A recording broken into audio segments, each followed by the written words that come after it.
Okay, so hello, Jon. How are you doing? Pretty good. Bit cold. We're in Finland, so it's cold. It's always cold in Finland. It's always cold. Cold and dark in Finland. But you're from Denmark. There's also some coldness within wintertime. It is. It is. So today we're going to talk a little bit about yourself as a drummer. Okay. So, are you ready to start answering some questions about yourself? Yep, let's do it. The first question actually goes that do you recall when you heard rock or metal music for the first time in your life? Well, my parents used to listen to some of the stuff from the 50s. My mom really liked Elvis, so I would imagine that Elvis has probably been some of the first things that I've heard. For me personally, I would say it started with the Beatles. I saw one of their movies on TV when I was like 9 or 10, and I thought it was the greatest thing I've ever seen. It was funny, and there was something about the music that made me go, ooh, what is this? And the look, how they looked, I thought it was totally mind-blowing. And especially the little guy who was sitting behind the drum kit, there was just something about him. So I went home to my parents and I told them I've seen this and that and that, and I want to be that guy. And they were like, sure, why not? So I persuaded my parents to actually get me the cassette of Help back in the days, and I would say that's probably my introduction to rock and roll. So was it like immediately clear that you wanted to be the drummer guy? Yeah. I never cared for guitars or bass or anything like that. There was just something when I saw them perform in that movie about, Ringo sitting behind the drums. I mean, he looked so happy and carefree, and I was like, wow, that looks like a good job. I want to do that. And here you are, years later, doing it. Many years later, and behind the drums. Not behind a Beatles drum kit, though. So how old were you when you got your first drum kit, and do you remember what kind of kit it was? Oh, how old was I? I would guess 13, perhaps. I started off with practice pads in the beginning, and I managed to scrape some money together by running with newspapers and all sorts of, small jobs. And my parents thankfully said, okay, we're going to give you the rest of the money. So we found a 5-piece Pearl kit, which was a very odd-looking kit because instead of regular tom-toms, it was actually rototoms, but it had a shelf underneath. Okay. Yeah, it was kind of weird, but I loved that kit. I sold it a couple of years later to buy a better kit, but ever since I actually trying to look up to see what kind of kit it was. And from I could gather, it was something that was made in the 70s at some point. It was probably not a huge success because you don't really see a kit like that today. I even asked the guys from Pearl if they have any recognition of that kit, and I think my contact person said, yeah, I think it was something they did maybe in the mid-70s or something, but never became a hit. So, and it had this strange olive kind of green color to it, but I loved that kit. So how did you get into drumming? Were there like some specific songs that you played when you were like starting out, or how did it happen for you? Again, I had a teacher for a couple of years, and he was actually pretty good. He knew, about what kids would like. Unfortunately, he stopped, and then I got another teacher, which was an older guy who was basically a jazz drummer. Nothing wrong with that, but at that time, when you're like 13, 14, not many kids want to play jazz. So after maybe 6 months with him, it was like, nah, I'm not. I just want to do basic rock music. And so I basically started playing along to albums. Again, it started with the Beatles. Then I got introduced to, the Rolling Stones, the Kinks, the Who, all these bands from the 60s, and started to play along to those albums as good as I could. And from then on, it kind of progressed a bit more into the hard rock metal stuff. Bands like Kiss, for instance, became a huge influence. Yeah, because Wikipedia lists Moratorium and Descent, some of your like early bands, and those were death metal bands. Yeah, Descent was not, but Moratorium, it was some kind of death metal, I would say. I don't really know what to say was it. I think it was a mixture between... There wasn't thrash elements. There were bits of Sepultura kind of elements. But yeah, some of the death metal thing too. It was honestly not very good. The Scent was a different project. It was with the old co-founder of Conqueror, Klaus Wedel, actually. Okay. And when he left Conqueror, he wanted to do something where you could mix visuals with the audio, and that was kind of the idea. But the music was, I wouldn't say it was death metal. I can't really describe what it was, but unfortunately, in a way, he decided when he was around, I guess, 30, that he wanted to have some sort of education and do something, because there was no money involved and all that stuff. So he actually went to America for a couple of months, and then he decided to go into the video media world. So that was the end of that band. But those were like some of your like earliest bands, or? Yeah. Moratorium had different names over the years, but yeah, Moratorium was kind of like the first type of band, yeah. So what drummer basically inspired you? Obviously, you mentioned already Beatles, but were there like some metal drummers or rock drummers that? Yeah. I mean, a guy like Clem Burke from Blondie, when I got into Blondie, was a huge deal. Yeah, like I said, Eric Carr from Kiss, Peter Criss, Clive Burr, Nico McBrain. Those were probably the ones from the hard rock metal type of thing. Obviously, later you would have, Dave Lombardo and Charlie Benante and, of course, Lars Ulrich, probably then. And last but not least, I would probably say Neil Peart from Rush was such an amazing drummer.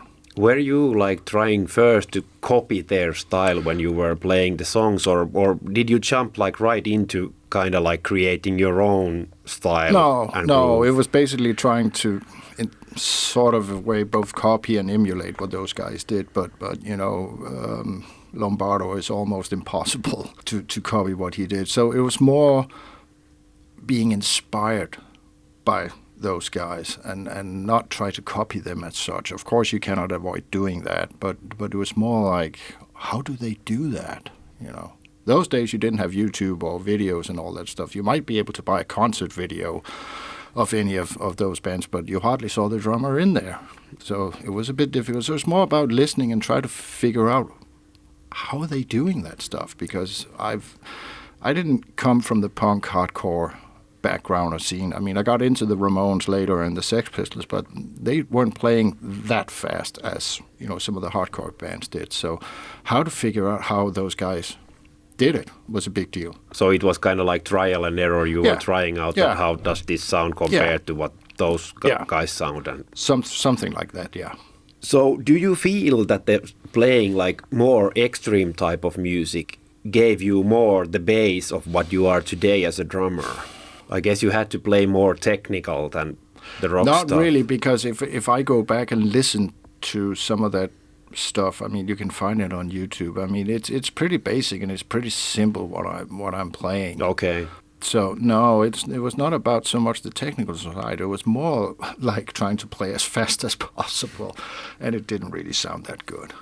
Okay. Obviously, this Volbeat thing is completely different, but that's another story. So like you said, after those bands, you also quit and went to a day job. And then Michael one day most likely called you that, hey, do you want to do something with me?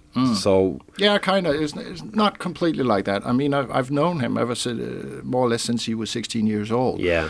Because one of my best friends was actually, I guess, maybe not the original drummer of Dominos, but he played on the first album.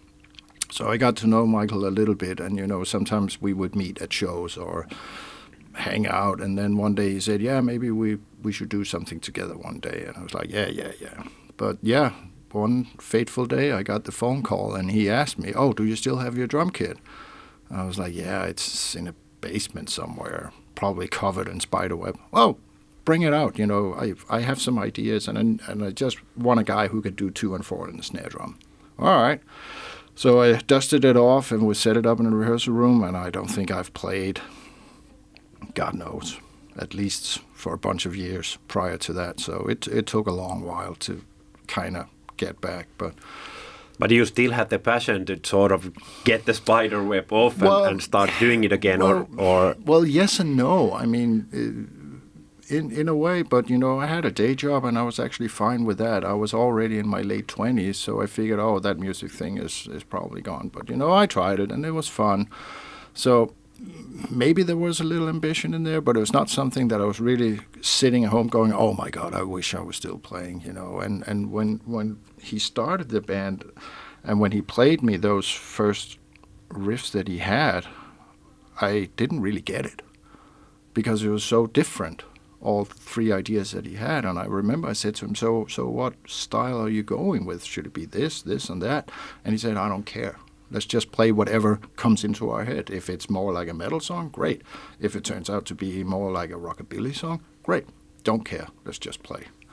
So, and I thought, I said, thinking about it, I said, nobody's going to listen to this because what is this? It's not really metal. It's not really punk. It's nothing. It's strange mix of everything. Who's going to listen to that? But, I kind of said, okay, I went along with him and we did the demos, and all of a sudden we got a record contract, and all of a sudden we're going out on tour, all over Europe, and it's like, okay, there might be something here. In terms of getting out on tour and playing shows, did you had some kind of like warm-up routine back in the days that you did before the show? And do you have today some kind of routine? Today I have to, because like I said, I'm an old man, so I have to. When we started, it was just set up the drums, whine and complain about that, and then just go out and play. But today, I do some stretches. I sit with a practice pad, sometimes for 5 minutes, sometimes for 10 minutes. It depends. But I do something. I just can't go up and play, not anymore. In terms of like eating and drinking, are there like some specific foods or drinks that you try to avoid before the show that they doesn't feel good for you, or something on the opposite side that you want to take before the show? Definitely no alcohol before a show. That's a no-no. But I haven't done that in years anyway. So no alcohol. As for food, maybe try to eat a couple of hours before the show, not like an hour prior to show, because then your stomach, you kind of sit and go, maybe try and eat not too much red meat or something a bit more lighter. Sometimes it's just a salad. Sometimes, it can be chicken or it can be fish. So obviously you have released a lot of albums already with Volbeat and of course something with the previous bands as well. Are there like some specific albums from the discography that you could pinpoint where you have felt that you've taken like big step forward as a drummer? Or do you feel that every album is kind of like an evolution on its own? Yeah, it's more like that. It's more like that. Honestly, I don't really think too much about it, because I usually try to base the drums on what Michael is playing. Okay. It's kind of a tug and war between us. Sometimes he would play something and I would play along to it, and he would say, "Yeah, that's kind of cool," or maybe try and do something different. But I listen very carefully to what he's playing on the guitar. If he has, you can call a little quirk, perhaps it's like, oh, that's kind of cool. Maybe if I add, an extra snare drum hit or a kick drum hit or something like that. It's more like that. So it's kind of like serving the purpose more than getting myself explored more. I'm not that type of guy who needs to be, look at me, I'm the greatest. I don't need that. I mean, I'm here to serve the music and play along to the music. Do you feel that you have some weaknesses as a drummer?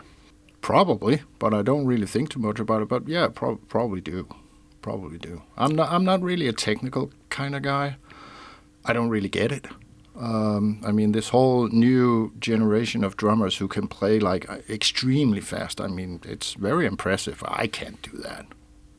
I don't have the interest of doing it either. I would rather hear a drummer who can hit, on a snare drum that would make your spine crack, rather than a guy who plays like a million miles per hour. Again, it maybe comes down to what I grew up with. Like I said, the Beatles and the Stones. I mean, all those, and some AC/DC as well. Kind of have the foundation more in rock than extreme music in a way. Yeah, definitely. Your style in Volbeat is obviously quite unique because you kind of combining like different elements, obviously, along with the music. Was this fusion kind of like intentional from the beginning, or has that kind of like evolved during the years to serve the music? I think it has evolved a little bit because I think on some of the early recordings that we did, there were way more double kick than there are now. But I think it was just because I was kind of stuck in the metal type of thing. So it's like, oh yeah, we need double kick on that one. We need double kick on that one. Oh, that one too. But then at one point it was like, yeah, maybe there's a bit too much double kick on some of the songs where it doesn't really add something extra to the song. So started maybe perhaps to scale it down a bit and only actually use it where we feel that it's necessary, where it would benefit the song.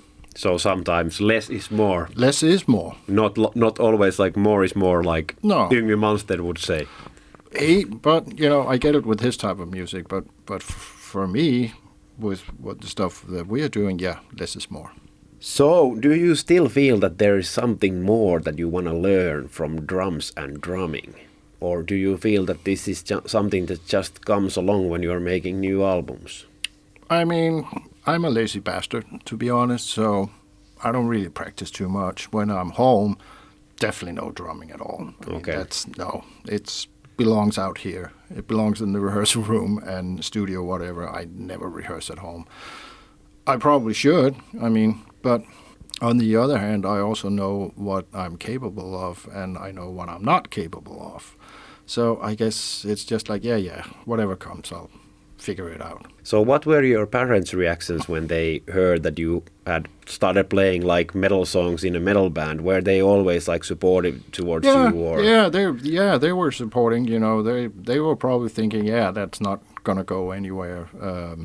Back in those days, but yeah, they were always supportive. My dad even, one of the first, we did a show with Volbeat many years ago where we have to drive all the way to France to play in Paris at some sort of showcase type of thing. And, we didn't really have any money, so we couldn't afford it. And then Anders, our bass player, actually said, well, we can borrow my boss's car.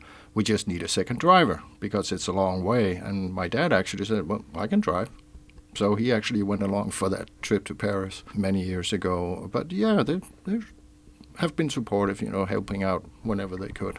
So obviously you have kind of fulfilled your dream as becoming a professional musician and professional drummer. Yeah. So what kind of advice you would like to give to some younger talent who is just about to pick up the sticks and start drumming? Well, actually, you definitely should rehearse. You should. Somebody, I can't remember who said it, who it was, said, learn as many different styles as possible. That's actually a pretty good advice. Go for it. Have your heart with you. And believe in it. And work hard. There's a lot of hard work involved. Thanks a lot for taking the time to talk to me. Thank you.